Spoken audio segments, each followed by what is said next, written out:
this session here about doing live scan fingerprinting in your particular state. So let me go ahead and jump straight into it right here and let's go straight with the definition. What is live scan fingerprinting?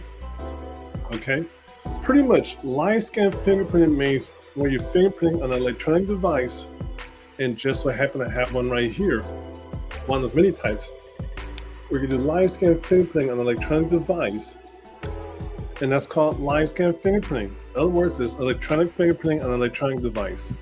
What the question should have next is, for your particular state, is if you have a live scan device, what happens with the fingerprints? Now, there's a lot of information online. You can see, well, we do live scans in this state, we do live scans in this state here, we do live scans in this state here. That may be true, but remember, all it means is electronic fingerprinting. And there's different type of live scan devices out there also. But you should be asking yourself, what happens once the fingerprints are captured on the live scan device in your particular state? Perhaps you might reside in the state of California, where you're able to do live scan transmissions to this government agency for California. In this case, it's called the Department of Justice for California. So if they approve you to do live scan transmissions in that particular state in California, you capture the fingerprints on an electronic device, and then you transmit those fingerprints along the descriptive data to the live scan government. In this case here, it's called Department of Justice. And sometimes folks might get the phrase Department of Justice confused with other agencies called Department of Justice. For example, FBI call themselves the Department of Justice. Here in California, they call themselves the Department of Justice. If you reside in Nevada, you might be called Nevada's Public Safety.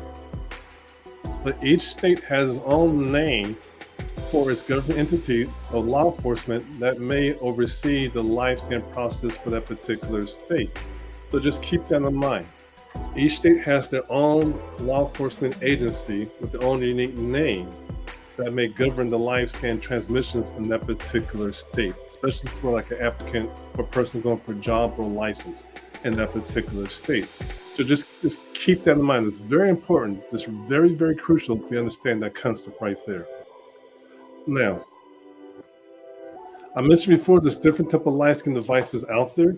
There's some that look something like this one here. There might be a different shape where they want to have this top part on top of it, but most of them will have the palette, the glass plate where they capture the fingerprints. And most live scan devices these days about this size here that could fit in your hand. Well, if you got a hand like mine, it could fit into your hand. But there are also some big ones out there where you might use your feet to go ahead and capture the fingerprints, because those more like the modules, especially for those in law enforcement, may have those biggest a medium-sized door, something like it's like a miniature phone booth. That's why I could put it where they could step on these pedals to capture the fingerprints on, but in different sizes. But most cases for you as an individual, the one I just shared with you, that's the size you might want to take in consideration if you're able to do live scans in your particular states. Now let's go back to fingerprinting. If you capture fingerprints or your fingerprints are captured on an electronic device, a couple things can happen.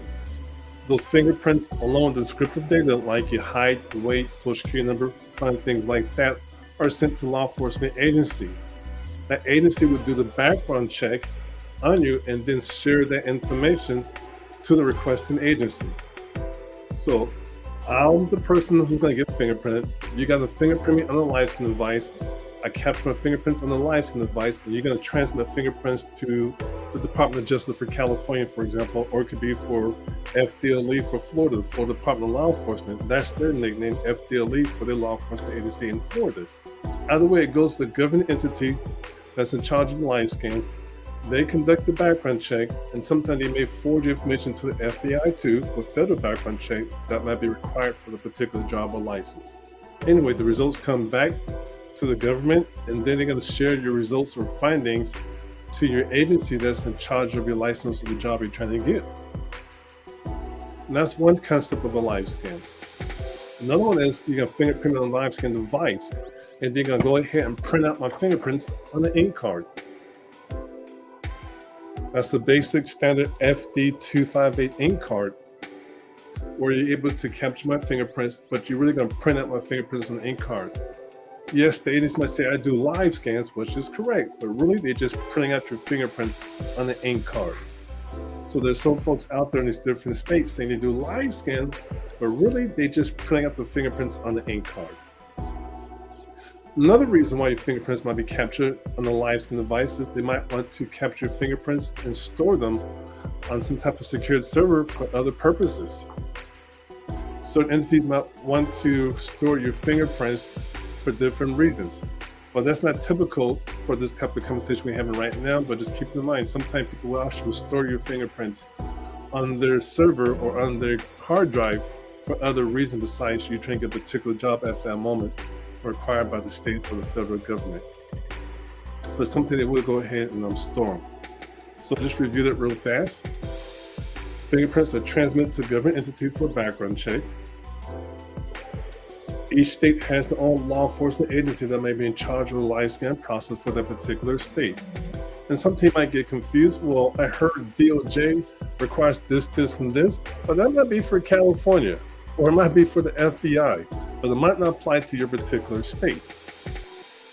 Fingerprints are printed on ink cards. Sorry about that. Secured on a server or some type of hardware, some type of electronic storage to make capture fingerprints and secure them for that reason there, for different reasons. Now let's move on.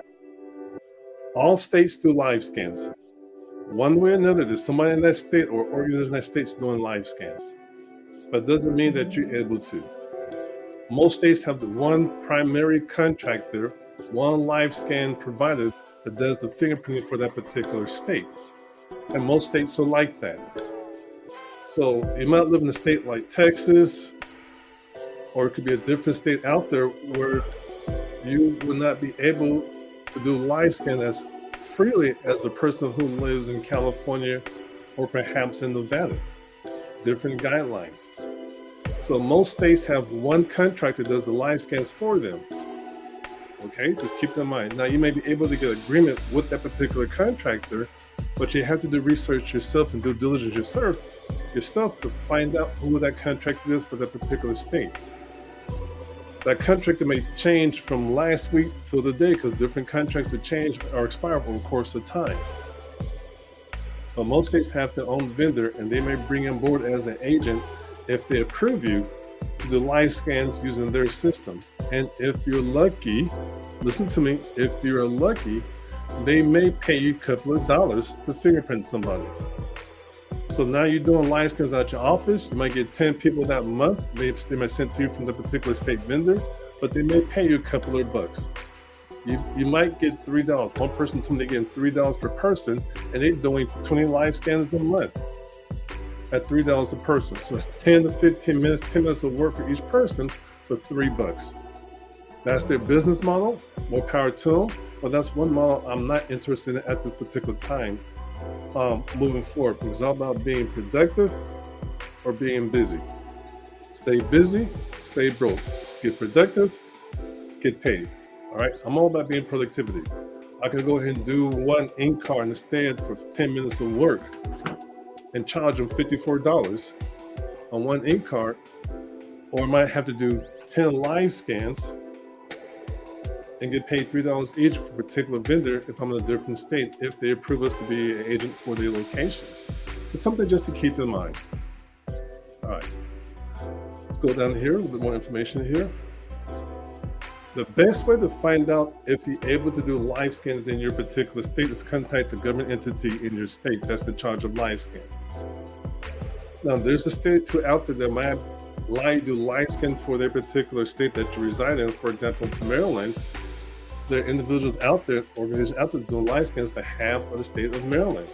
But from time to time, they'll go ahead and don't accept applications. Currently, the time of this recording here, on Maryland's website, they're telling folks we're no longer accepting applications at this time for you to become a live scan service provider for the state of Maryland if you reside in Maryland. That may open back up later on.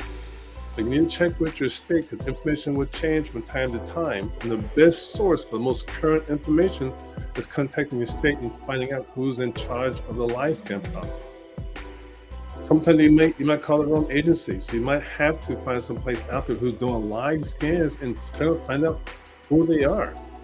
Are they printing out the ink cards? Are they transmitting to the state? Who are they working through? Do some investigation.